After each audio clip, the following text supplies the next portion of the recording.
Okay, so we are very pleased today to welcome Eleni Panagiotou. Probably got that wrong. Very good. And do you want to introduce yourself and what you're talking about, Eleni? Yes, maybe I'll share my screen. Yeah, sure.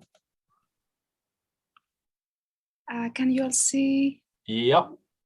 Is it okay if I keep it this way? Because sometimes when I make it bigger, it goes black. And is that good enough? It's fine. Yeah. Okay. So my name is Eleni Panagiotou. I'm an assistant professor at the Department of Mathematics and also affiliated with the SIM Center at the University of Tennessee at Chattanooga. So I will talk about knot polynomials and Vassiliev measures of open and closed curves in free space and their applications. So the core of this work is joint work with Luke Kaufman. But I will also talk about some joint work. The applications are mostly with my undergraduate students, Tom Herzberg and Jason Wang, and some collaborators at the Oak Ridge National Laboratory. Okay, so the motivation for this work comes from applications. So we all know the famous examples of knots in DNA, but also you must have heard probably about knots in proteins. And actually knots can be found in many biological systems like our cells, and also in industry. So all plastic objects that we use or tires, they are made out of these macromolecules. They're all polymers, biopolymers or synthetic polymers, and they have very interesting properties, mechanical properties, due to what polymer physicists call entanglement. So in polymer physics, in engineering, people are mostly interested on mechanical effects of entanglement, and biologists are mostly interested in effects on polymer function, but also there too on material properties. So all these share the common thread of macromolecules that are entangled single chain, like these are interesting, or multi-chain filaments, multi-chain systems. Okay, so the question then that the problem that they have and they ask mathematicians to solve is how to measure complexity of those open curves in free space, because we saw the example of DNA where it was a closed curve where we could identify actually a knot. But this is an exception to the rule that all of these are basically open curves in free space. If we could see them as curves in free space, they would be modeled by open curves in free space. This is an example of a protein where this is how typically biologists view them, with some information about the so-called secondary structure, some chemical bonds. And as a curve in free space, this is its core representation. We cannot see, but I can tell you that its endpoints are distinct. So it doesn't form a closed curve. So the question is, how can we characterize the conformation of this curve in free space? Of course, we are interested also in many chain systems where we have many open curves in free space. So this is the motivation for the mathematics we are trying to do. Now, of course, we are looking for such measures. We are thinking of looking for such measures of complexity in knot theory. And if we had closed curves, then we have a lot of options of what to use to characterize a closed curve in free space. What is complexity? What is a knot type of a closed curve in free space? But for open curves then, the only actually measure of entanglement that we had until recently came from the Gauss-Linkin integral, the only rigorous measure. Now, imagine you have this open curve in free space. The Gauss-Linkin integral can be applied to 2 or 1 open curve. It is called the Reith when we apply it on 1 open curve. Well, but recently, maybe I should mention that people had been interested in applying something more refined than the Gauss-Linkin integral to, let's say, even single open curves in free space. And in a desperate, maybe you can say, approach to try to identify complexity, not complexity for open curves, people, what they did is they said, okay, let's imagine there was an edge that would close the two endpoints, and let's look at that knot type. And then, of course, this can give very different results depending on how you choose to do this closure, and it can be really inaccurate. But they also try to devise very smart ways of doing it in the most rigorous possible way, always with the aim, the goal was to approximate an open curve by a knot. That was what people thought that's what we need to do. Otherwise, how can we understand knottedness of an open curve? A similar approach was the dominant knotoid. And we can talk more about this and how these approaches influenced what we come up with now, rigorous definitions of the Kaufman bracket polynomial and the Jones polynomial of open curves in 3 space. And these are definitions for the curves in 3 space. And from that also we can get Vassiliev measures of open curves in 3 space. So I will talk about this. And before I talk about this, we need to remember, we need to think about what is entanglement of open curves a little bit more. So of course, open curves are all trivial under topological equivalence. So when we are thinking of this entanglement of open curves, we have to give up this notion. So it is really difficult for a topologist to think like that. But it is not very far from things that you know already from the Gauss-Linkin integral. So we need functions of entanglement complexity that are actually continuous in the space of configurations, not invariant. Indeed, if you apply the Gauss-Linkin integral to two closed curves, let's say in space, you know it will give you the same result as in any projection, this integer topological invariant. But if you were to apply it to open curves, it will give you a real number, positive or negative, a real number that changes continuously. It's a continuous function of the chain coordinates. I call them chains because typically they're polygonal curves in 3 space. And as the endpoints of the curves tend to coincide to form 2 closed curves, you see that it tends to the linking number of the closed curves. Similarly with the Wright of an open curve. Can I say something, Eleni? This picture doesn't seem to have overcrossings or undercrossings. Is that? Oh, it does. The red one should be. It is not obvious. It is under. Oh, I see. Okay. This yeah. is the square. Okay, it's there somewhere, but yeah. There it is, yes, and here too. I apologize. The figures are not. Don't give up the 3-dimensional information. But yes. Similarly, so for the Wright, if you can imagine a little bit, this is kind of closing up on itself. You see the Wright of it is increasing as you tie up a knot. Okay, in fact, this integral. Let's talk a little bit about Oh, I apologize. I forgot here cross product. You must notice here in the definition of the linking number, we have a cross product of these dot products and of these derivatives, and then a dot product there. So this is the original definition with the type of the linking integral. But what this is equal to, which is helpful to remember, is that it is an average of the classical linking number, half algebraic sum of crossings, over all possible projection directions. So we can think of it as an integral over the sphere of this standard linking number, diagrammatic linking number.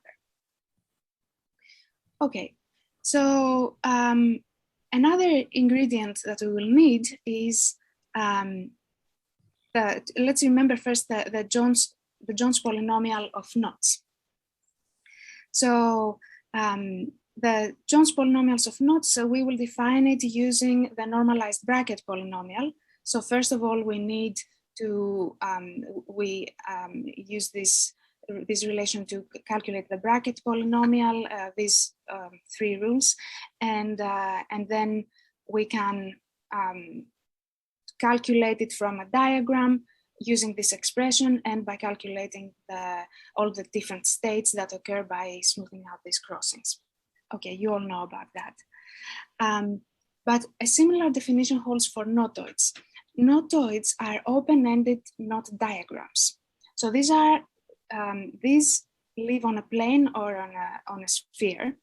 And for those we define equivalence, similar as we do with knots, but except that we don't allow movements of the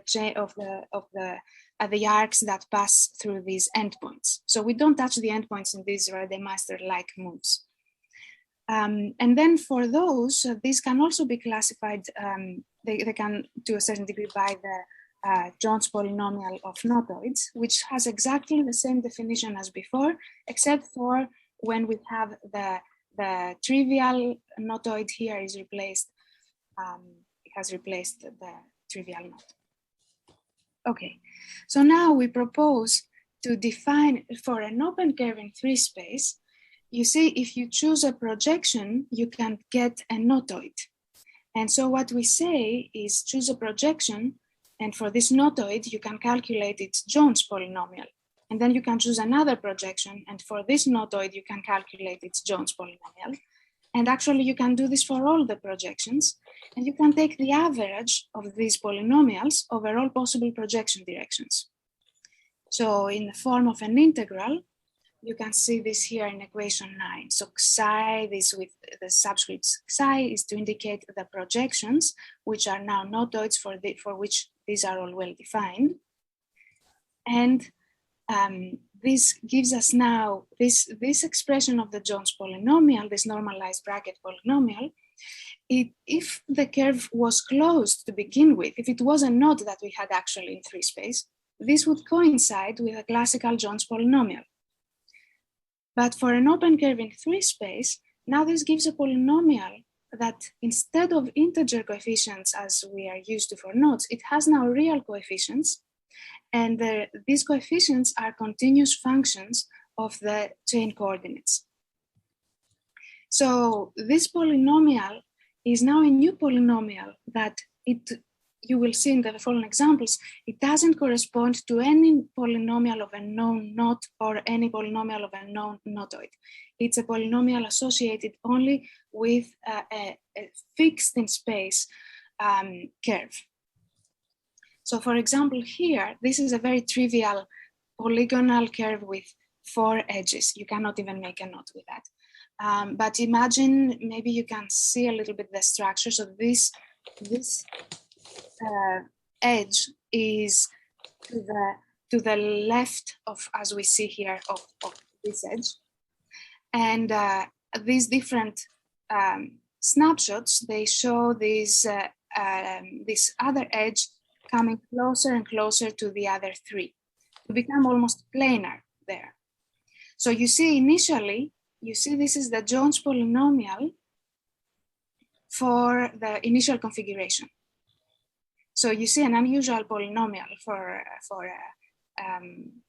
topologies, for a Jones polynomial, but this is now a Jones polynomial of the open curve. And you see here, since it is mostly trivial, this, you see, this is represented here by these coefficients being such small numbers and the unit being almost close to 1. Now, as this tightens in a planar configuration, and this planar configuration, actually, if we were actually to look at it in a projection, that would give us the first non-trivial notoid, which has this polynomial.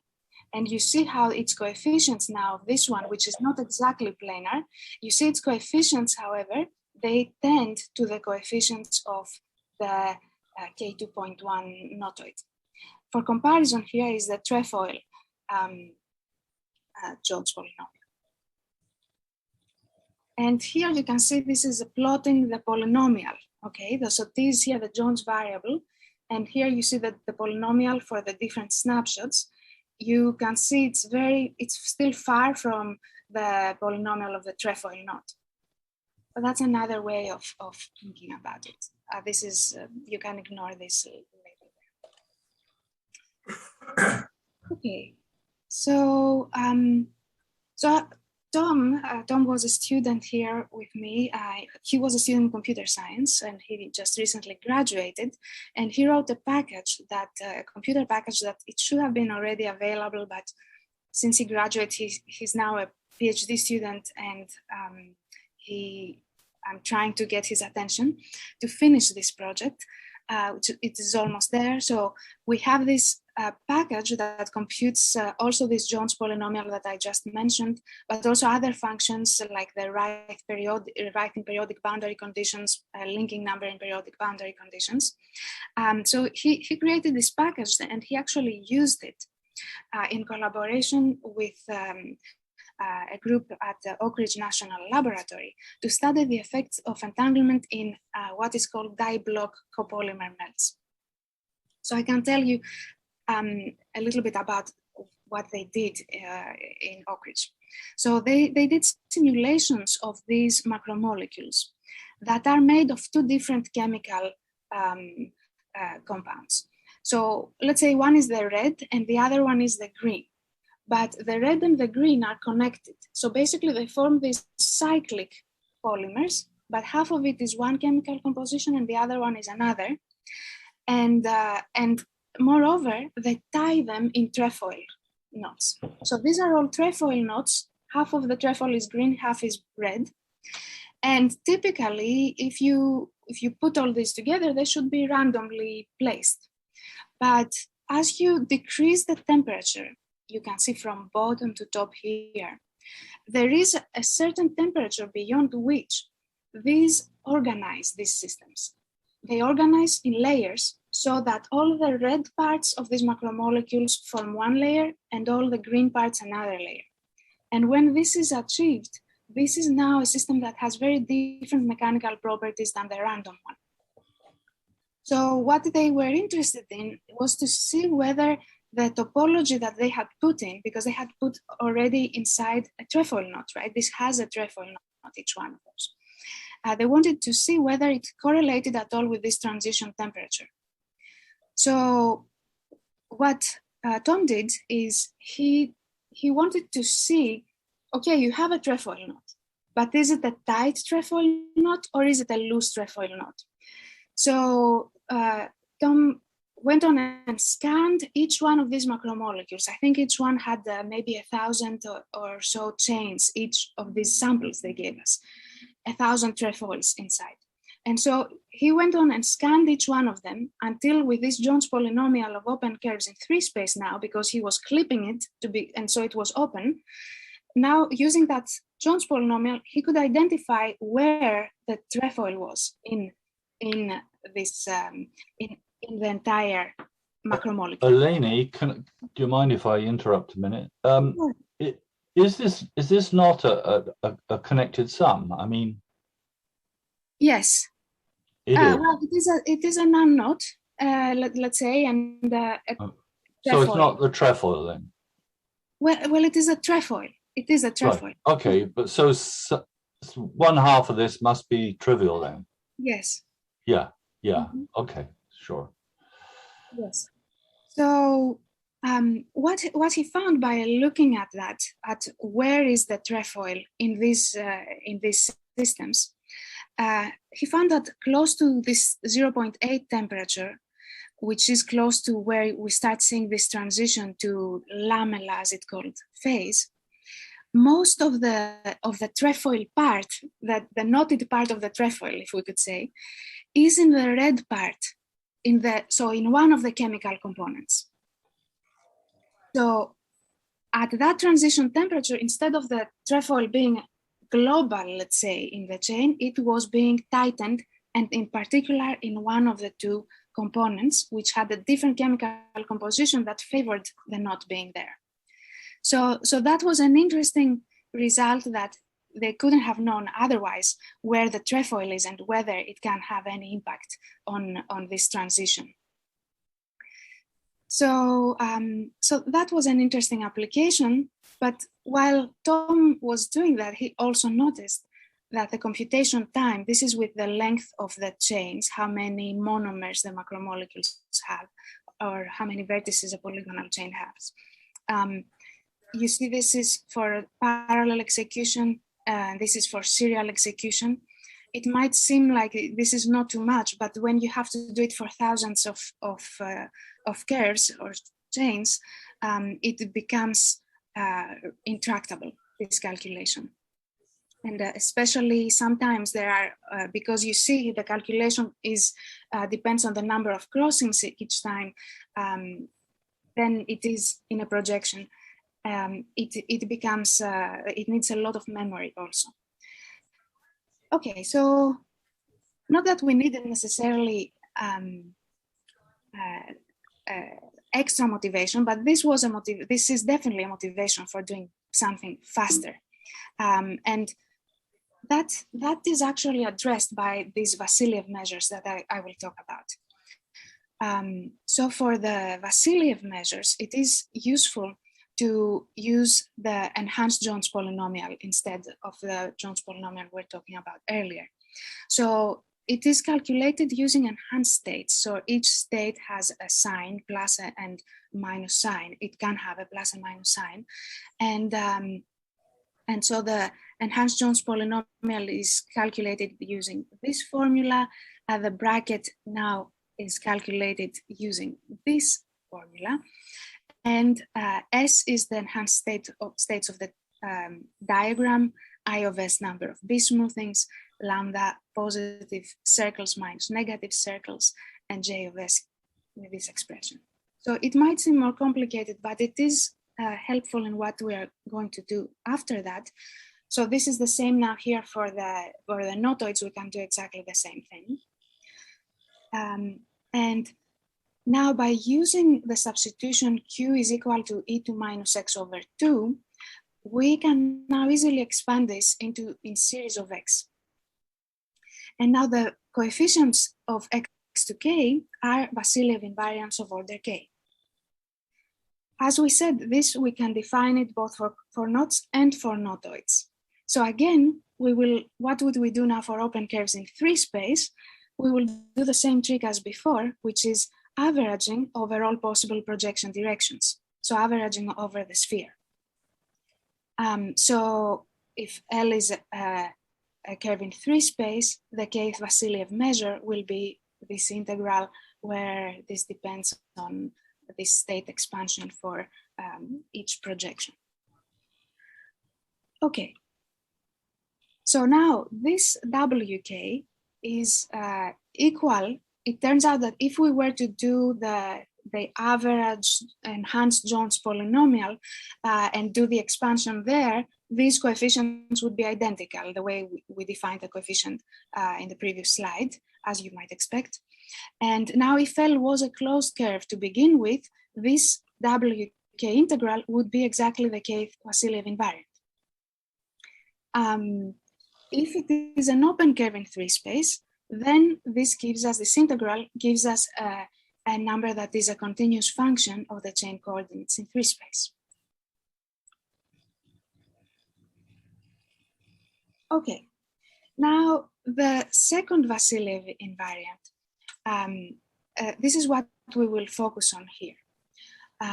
For knots and notoids, using the expansion that we're talking about earlier, it has the equation 21 expression with J and all that referring to what we talked about earlier. And W2 has this complicated expression. But it is actually known that for knots, V2 can have a much simpler diagrammatic expression using Gauss diagrams. This is where we are going with that. But first we want to prove this for notoids, which is not very hard. We just start, we do some calculations basically to find out that that V naught for a knot or for a link of 2 components is a constant. We find exactly which one. V1 doesn't change until crossing changes, and V2 satisfies this last equation, which is what we will be using. the proofs of those, they go by taking the skein relation of the enhanced Jones polynomial, expanding then Q as a series in X, and then replacing this skein relation. So we obtain then many equations for the coefficients of the powers of X. And so for by equating the coefficients of X naught, that's how we get the relation for V naught. And then by just calculating it, we find its values for knots and links of two components. And then we do this for the coefficients of X to get a specific equation that involves V1 and V naught. And then we calculate again, we find V1 doesn't change under crossing changes for a knot. And we obtain V1 is equal to 0. So then finally, when we do this now for a link, then we find how V1 changes under crossing changes, so that we can find out that V1 of a link is equal to -6 linking number of K naught. The smoothed one is, V1 of a knot is equal to -6 times LK K naught. So when we do this for the coefficients of X squared, we get this expression, which then by replacing V1 of K naught finally gives us the last equation which we will need. Okay, maybe not so interesting to look at this algebra, but the point is then that we can prove, following basically exactly the steps of Polyak and Viro for the Casson knot invariant, we can prove that for the enhanced Jones polynomial second Vassiliev invariant, then we get a formula of this form that shows that the second Vassiliev invariant of the enhanced Jones polynomial is 1/4 plus 6 times this sum of products of algebraic sums of products of crossings in a knot diagram. So by taking a knot diagram, then we are looking at patterns of crossings where if we order the points on the knot as from J1 to J4, J1 must be crossing with J3, J2 with J4, and we take the product and being also over under, alternating in a sense crossings, then we compute this formula. So this is known already by Polyak and Viro for the Casson invariant, and it's an expected result.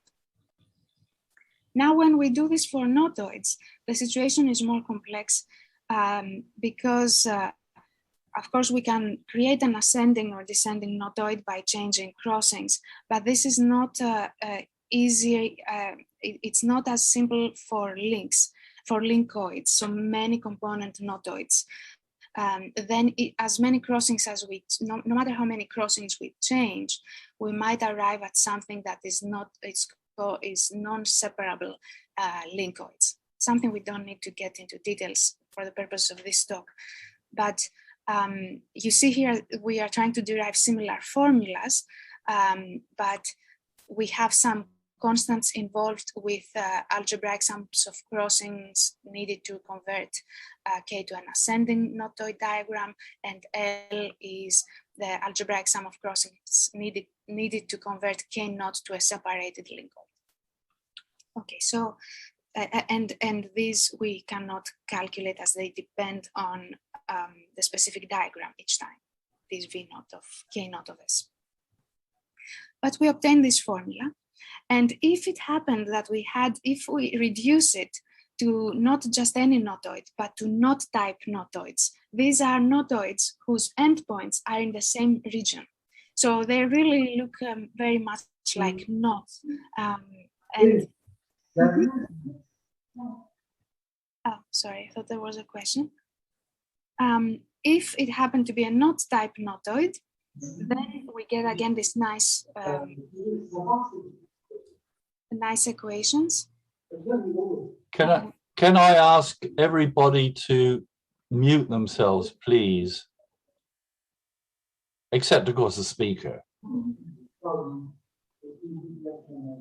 I can still hear people talking. Can you mute yourself? Otherwise, I'll mute everybody.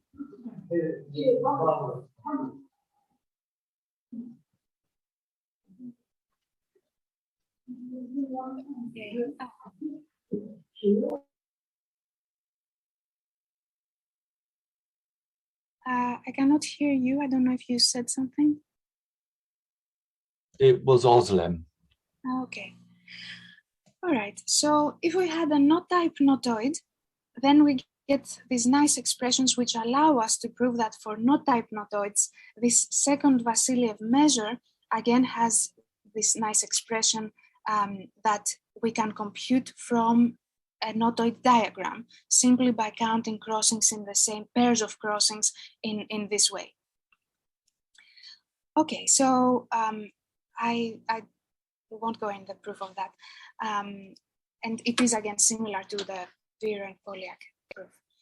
So inspired by this, we decide to define the double alternating self-linking integral. So this is the form in terms of parameterization of a curve gamma, but let me show you the simpler expression of that, which is this.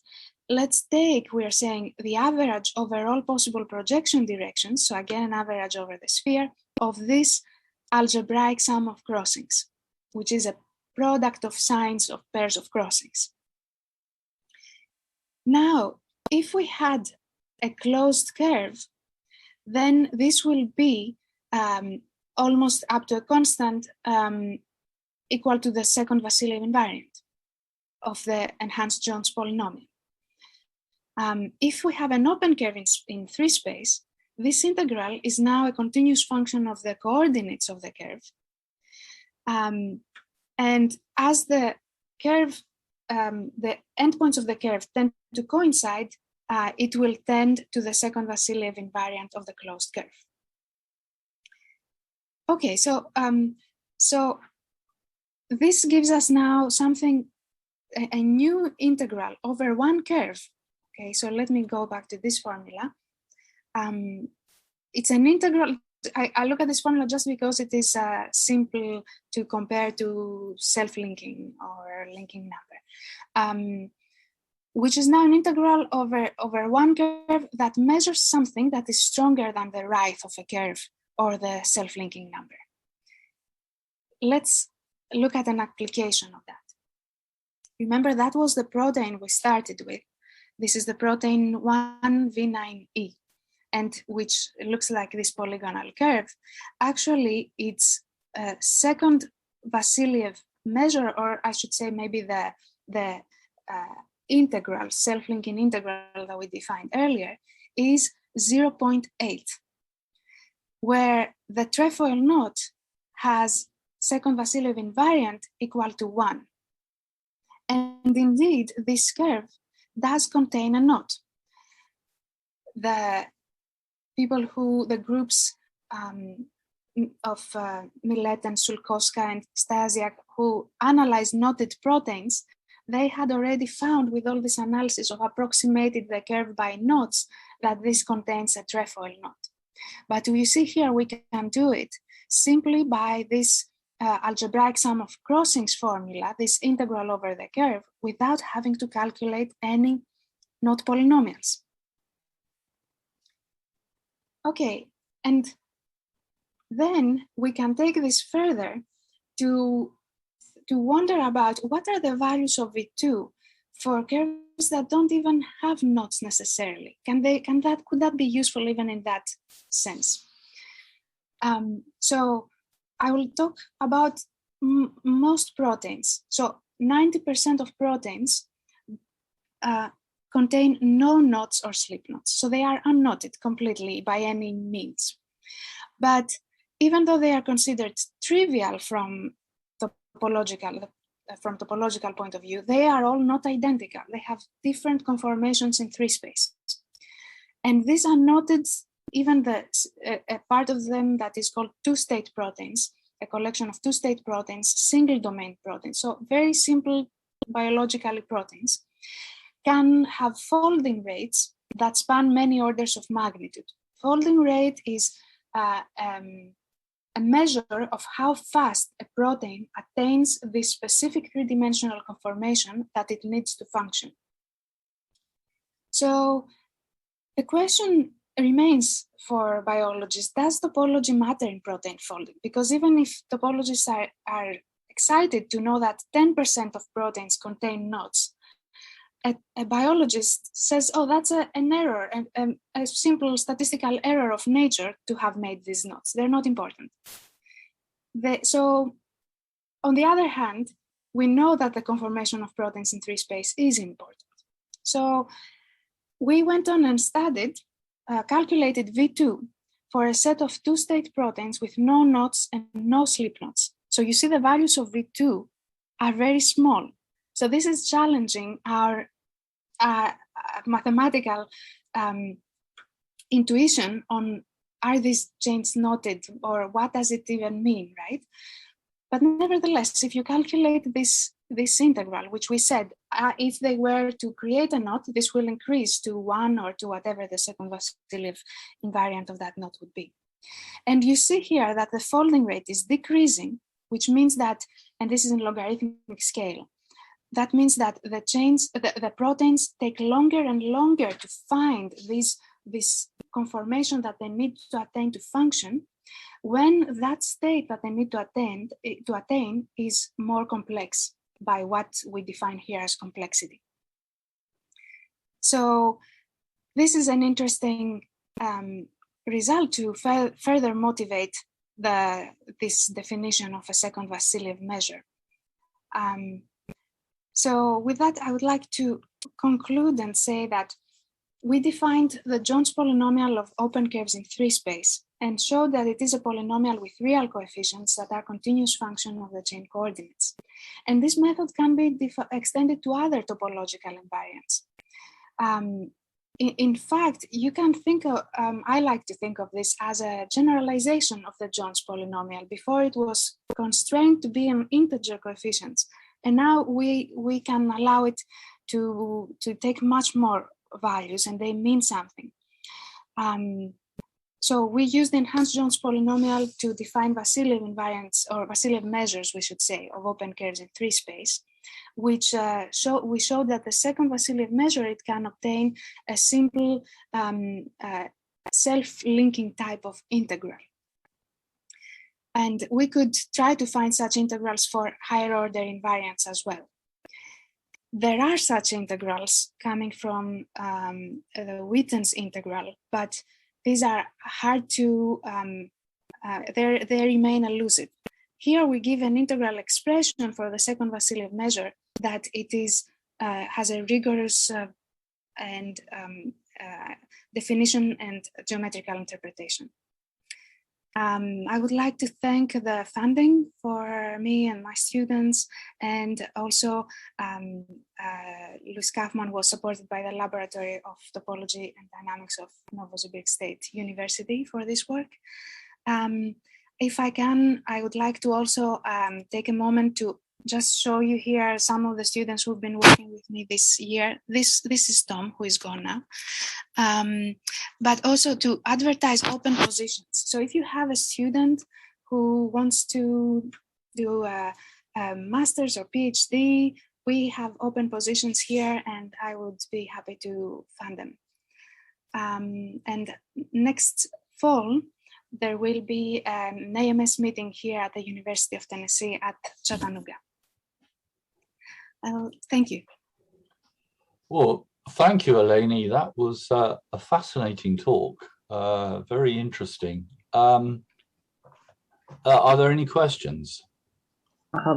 Maybe this was defined, maybe this was defined earlier, but what is the definition of a folding rate? Oh, folding rate is a measure of, you can think of it as time. It is how fast a protein folds. So a protein is like a macromolecule in 3-space, but once it is created, then it needs to fold in a specific 3-dimensional conformation. It's like the spike protein, you know, we hear all the time now, everybody has heard of the coronavirus, that is, it's sitting in a specific conformation in 3 space. That is fascinating. But during the folding, it's is folding involve only topological moves, meaning you can only undergo the 3 Reidemeister moves and nothing else if you model the protein as a knot, or? Yes, well, if you were looking at one projection of it, let's say, because this is an open curve in 3 space, right, and open arcs, but yes, it would be. It is not allowed to cross itself. Okay. It cannot. It is like a cable. Okay. Is it a series of closed loops in this model, or because certain in certain enzymes will actually maybe break the chain and splice something in, and yes. Are those involved or not? I mean, changing when computing the folding rate. No, this particular data set we analyzed was proteins that fold by themselves without any help of other biomolecules. And there is an issue of the solvent. You know, these live in some sort of liquid. So that pH, or I don't know exactly the chemical details about that. But other than that, they fold just by what drives the folding is the sequence of chemical amino acids, as they're called, the chemical components. This protein sequence is what determines the result. But the result is a specific 3-dimensional conformation in space. So it is an open problem. You know, what is the interplay between sequence and the structure of the protein in 3 space. Are there any other questions? Is Dave Manderscheid your provost? Dave, you know, I don't know. We recently changed provost, and I may not be. Okay. So he's probably no longer there. I haven't heard this name recently. Have you ever been to the University of Tennessee at Chattanooga? No. Yeah, well, I hope maybe you visit next year. I would love to. Yeah. What slightly worries me is it, supposing you've got an arc and the 2 endpoints are very, very close to each other. So they're going to make a knot any moment now. So the rest of the arc behind it can kind of wobble all over the place and change these invariants, but then suddenly when you put them together it becomes something fixed. Yes. So but the good thing is it's a continuous function. Sure. So we would be able to see like this number that we were looking at here, the 0.808 for this one. We cannot see its endpoints, unfortunately. But if it were to become 1, we would see it. Now, if you are interested in the fact that it is, you know, it will be a trefoil knot, let's say if it closes, but it won't look like this trefoil knot. Oh, right? no, sure, yeah. So, but it will have the same, say, Jones polynomial. Yes. But just before you close it up, the Jones polynomial has got real continuous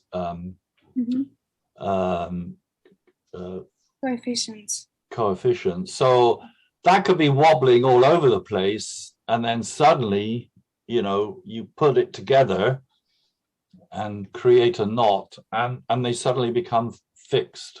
So as long as the endpoints remain closed. Yeah. So yes, then it won't anymore be sensitive to the motion of the rest. Is that what you are asking? Well, I mean, I'm just saying before you close it, everything is changing a lot because you're moving the rest of the arc, and then suddenly, bing, it Yes. becomes fixed.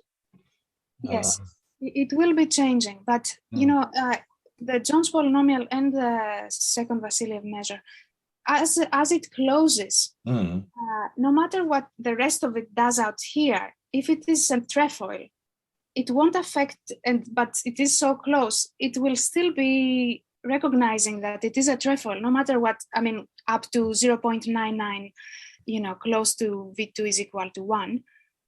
Or if we were looking at the trefoil Jones polynomial, you know, it will be having some, maybe not exactly one coefficients here, and maybe some other. It could have other also. Sure. Okay. But they will all be much less in coefficients compared to that. But the diagram is illustrating what happens between 2, 1, and the others. If you're nearby but not quite close, then you get a continuous variation of the coefficients as it goes towards the topological one. Mm-hmm. Well, anyway, it's fascinating. So I don't understand your problem, Roger. Explain it again. well, what I'm saying is that you got the two endpoints, they're approaching, they're very near, they're a micron away or something, but the rest of the knot is sort of whizzing around, it's expanding, it's you know,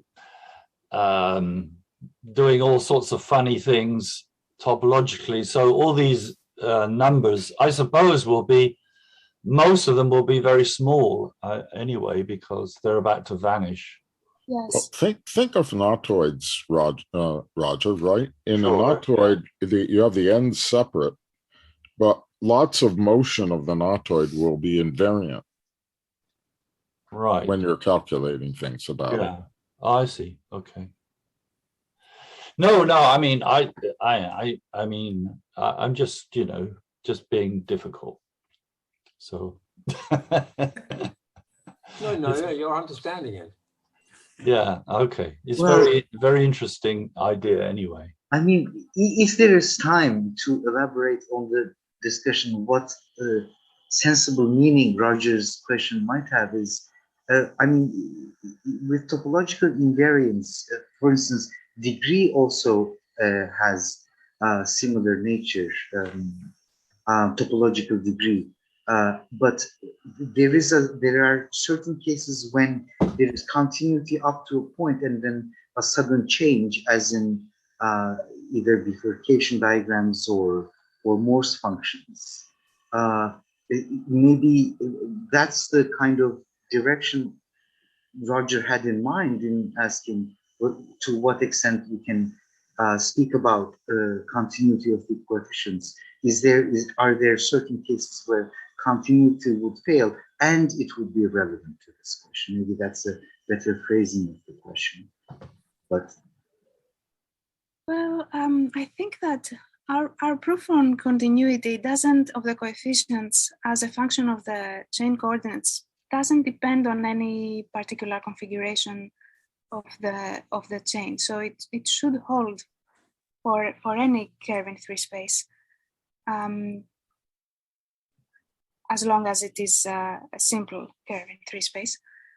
But I mean, if we treated this as say a function or a functional on the curves themselves, and curves reside in some space, and we give some topology to the space of curves, say continuous open topology or something like that, is it going to be a continuous functional in that case? Maybe that's would that follow from this result, or is that a I'd have to think about it. Continuous in that space of all possible curves. Well, as long as you compare 2 curves where you haven't made a change of crossing in 3 space and haven't crossed through. As long as you compare, you move a curve, you allow moves only, of yeah. you don't allow self-intersections in deformations, then this holds. Okay. Yeah.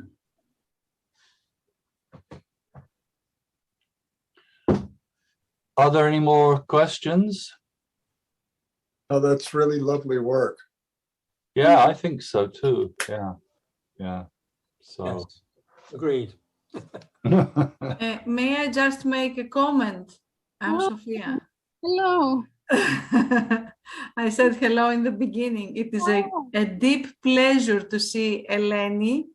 Very well done, Eleni. Eleni was my first PhD student. Very well done. Well done, Sophia. Bravo. Very much. I've been very lucky from the beginning. And, Me too. thank you very much. It's a pleasure to see you. Absolutely. okay, well, thanks again, Eleni. And while Sophia's there, I could say it's about time you gave a talk, Sophia. Indeed. I just finished being director of the department, and so I'm recovering a little bit, and I know I will do. Okay, Good. good. Thank you. Okay. Very nice talk, Eleni. Thank you. Thank you very much. Right. So next week, Andy's going to talk on quasi tiling, I think. But anyway, I'll send around details soon. So thanks again, Eleni, and we'll stop the recording now. Okay. Thank Bye. you. Thank you. Bye.